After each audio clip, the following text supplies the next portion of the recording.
And what's up, everybody? Cool. So today we're going to be looking at the user accounts page on Smart Connect. So this is the page where you as an administrator administrate all your users on Smart Connect, as well as a few other options. So let's get to it. Okay, so we are in our Smart Connect server. We were on the Data Queue tab. Now we're going to the User Accounts tab. So immediately at the top, you have Smart User Accounts, User Roles, and Desktop Users. Then you've got a button here to say Create a new user. So when you create that, you can give them a username and password. And what will happen is, say for example, my password here is test. I can create a username. You will see here that it will be giving you an error. So it must be 8 to 32 characters. So that's quite nice because it allows you to manage your passwords a little bit better. So let's just create one quickly. Okay, so there we go. I've created something, and as you can see, the test account has been created. Now, if I click on it, you'll see that there's no roles and actions here. If I click on someone like this one, you'll see there's a role there.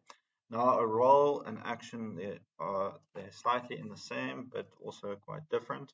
So if I go to user roles here, you will see that in administrator, conservation area, administrator, and conservation area manager. Now, if I create a new role, for example,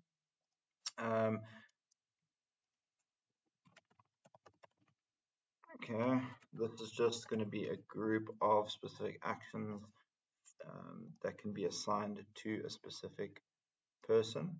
So they can view, there's a whole bunch here that you can go through. So on the right hand side, you can specify which conservation area you are speaking to, or you can say all. So in this case, I can add the action that they can view this conservation area. I can obviously create bundles of these, but let's just leave it like that for now. So I go back to my Connect user accounts and I click on the one I want, and here on the drop down arrow I can see the different groups of actions that I can then add. If I want to add additional actions, you'll see here there's another little tab. These are very specific to this user here. Now it'll be the same stuff, same actions, and there it is there.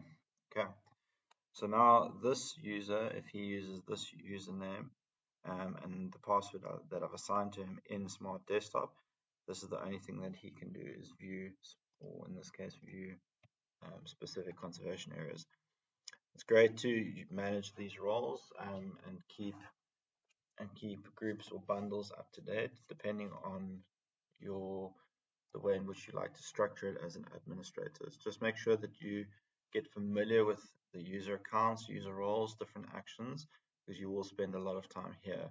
And this is a very good place to manage the security risks when it comes to smart server access and all that kind of stuff. On the right hand side here, the last one is desktop users. So you can see all the users within each specific conservation area. Now, if I want to create a new user, I can say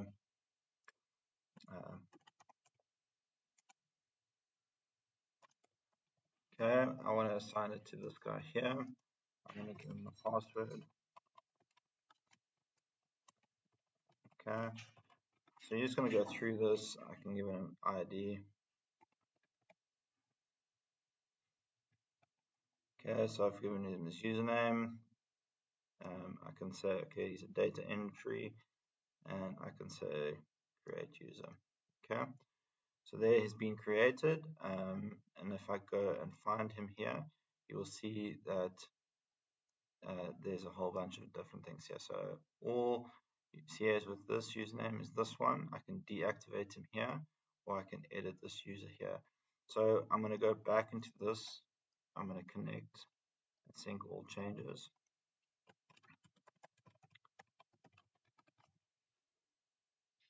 Okay.